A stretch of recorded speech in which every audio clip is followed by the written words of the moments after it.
Hello നമസ്കാരം, welcome to Mollywood talks. നമ്മളിന്ന് വന്നിട്ടുള്ളത് ബാലാജി കേശവന്റെ സംവിധാനത്തിൽ അശോക് സെൽവൻ പ്രധാന വേഷം കൈകാര്യം ചെയ്ത് 2024 പുറത്തിറങ്ങിയിട്ടുള്ള യമക്ക് തൊഴിൽ റൊമാൻസ് എന്ന സിനിമയെക്കുറിച്ച് സംസാരിക്കാൻ വേണ്ടിയിട്ടാണ്.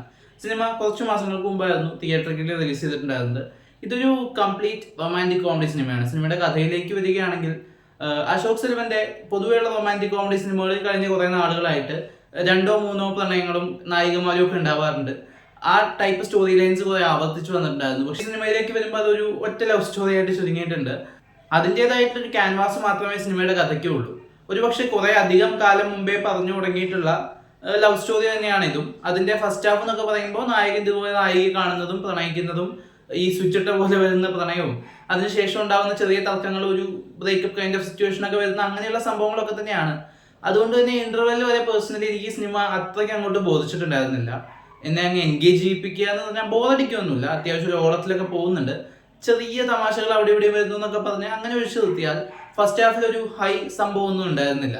പക്ഷെ സെക്കൻഡ് ഹാഫിലേക്ക് കടന്നപ്പോൾ നമ്മുടെ പ്രിയദർശൻ സ്റ്റൈലൊക്കെ പറയുന്ന പോലെ ഒരു കല്യാണ വീടും കുറെ കൺഫ്യൂഷൻസും ആൾമാറാട്ടവും സെറ്റപ്പും അങ്ങനെയുള്ള സംഭവങ്ങളൊക്കെ ഉണ്ടല്ലോ, അതൊക്കെ കൂട്ടിയിട്ട് കുറച്ച് കോമഡിയും കാര്യങ്ങളും ഒക്കെ ആയിട്ട് ഒരു രസമായിട്ട് കണ്ടിരിക്കാവുന്ന ഒരു സെക്കൻഡ് ഹാഫ് ഒക്കെയുള്ള ഒരു സിനിമയാണ് യമക്ക് തൊഴിൽ റൊമാൻസ്. സിനിമയുടെ ഏറ്റവും വലിയ പോസിറ്റീവ് അശോക് സെൽവന്റെ സ്ക്രീൻ പ്രസൻസ് ആണ്. പുള്ളിയുടെ ഒരു ഹ്യൂമർ ആയാലും റൊമാൻസ് ആയാലും പുള്ളി കൈകാര്യം ചെയ്യുന്ന ഒരു രീതിയുടെ ഒരു രസമുണ്ട്. ആളുടെ റോംകോം സിനിമകളൊക്കെ കാണാൻ ഒരു പ്രത്യേക രസമാണ്. പുള്ളി ആ ഒരു സ്റ്റൈലിൽ തന്നെ ചെയ്തു വെച്ചിട്ടുണ്ട്. പുതുമയൊന്നും അവകാശപ്പെടാനില്ലെങ്കിലും അതിങ്ങനെ കാണാൻ നല്ല രസമായിരുന്നു. നായിക കുഴപ്പമില്ലാത്ത പെർഫോമൻസ് ആണെന്ന് വേണമെങ്കിൽ പറയാം. കാരണം ആ ക്യാരക്ടറിന് കാര്യമായിട്ടൊന്നും ചെയ്യാനില്ല. സ്ഥിരം തെറ്റിദ്ധരിക്കപ്പെടുന്നതും മാപ്പ് പറയുന്നതും ഈ പാട്ടിന് ഡാൻസ് കളിക്കുന്നതും ഒക്കെ തന്നെയുള്ളൂ. അപ്പൊ അതൊക്കെ തന്നെയുള്ളൂ. അതൊക്കെ ഓക്കെ ആയിട്ട് ചെയ്തിട്ടുണ്ട്.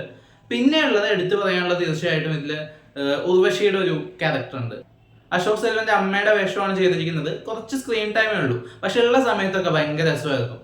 ക്ലൈമാക്സോട് അടുക്കുമ്പോഴൊക്കെ അത്യാവശ്യം നല്ലോണം കോമഡി സ്കോർ ചെയ്യാൻ അവർക്ക് പറ്റിയിട്ടുണ്ട്. തീർച്ചയായിട്ടും ഈ സിനിമയിൽ വളരെ ഇമ്പോർട്ടൻ്റ് ആയിട്ടുള്ള പോസിറ്റീവായിട്ട് തന്നെ പറയേണ്ടിയിരിക്കുന്നു. മ്യൂസിക്കിലേക്ക് വന്നാലും വിഷ്വൽ സംഭവങ്ങളിലേക്ക് വന്നാലും എഡിറ്റിങ് ബാക്കി എല്ലാ ടെക്നോളജിക്കൽ സൈഡൊക്കെ ഒക്കേഷ് ആയിരുന്നു. അതങ്ങനെ എടുത്തു പറയാനായിട്ടൊന്നും ഫീൽ ചെയ്തില്ല. പൊതുവെ അശോക് സെൽവന്റെ സിനിമകളിൽ നല്ല പാട്ടുകൾ ഉണ്ടാവാറുണ്ട്. ഇതിൽ അത്ര സംഭവമായിട്ടൊന്നും ഇല്ല.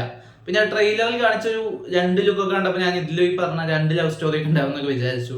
പക്ഷെ അതിലേക്കൊന്നും പോകാത്തൊരു വളരെ സിമ്പിൾ ആയിട്ട് ഗ്രൗണ്ടഡ് ആയിട്ട് നിൽക്കുന്ന ഒരു സിനിമയാണ്. വേണമെങ്കിൽ ടൈം പാസിന് വേണ്ടിയിട്ട് ഒരു തവണ കണ്ട് ചുമ്മാ ഒരു ഓളത്തിൽ നിന്ന് കാണാവുന്ന സിനിമയാണ്. വലിയ മടുപ്പിക്കലില്ല, അത്രയ്ക്ക് അങ്ങോട്ട് കല്ല് കടിക്കുന്നൊന്നും ഇല്ലാത്ത ഒരു ഒക്കേഷ് എബോ ആവറേജ് സിനിമയായിട്ടാണ് യമക്ക് തൊഴിൽ റൊമാൻസ് എനിക്ക് അനുഭവപ്പെട്ടിട്ടുള്ളത്.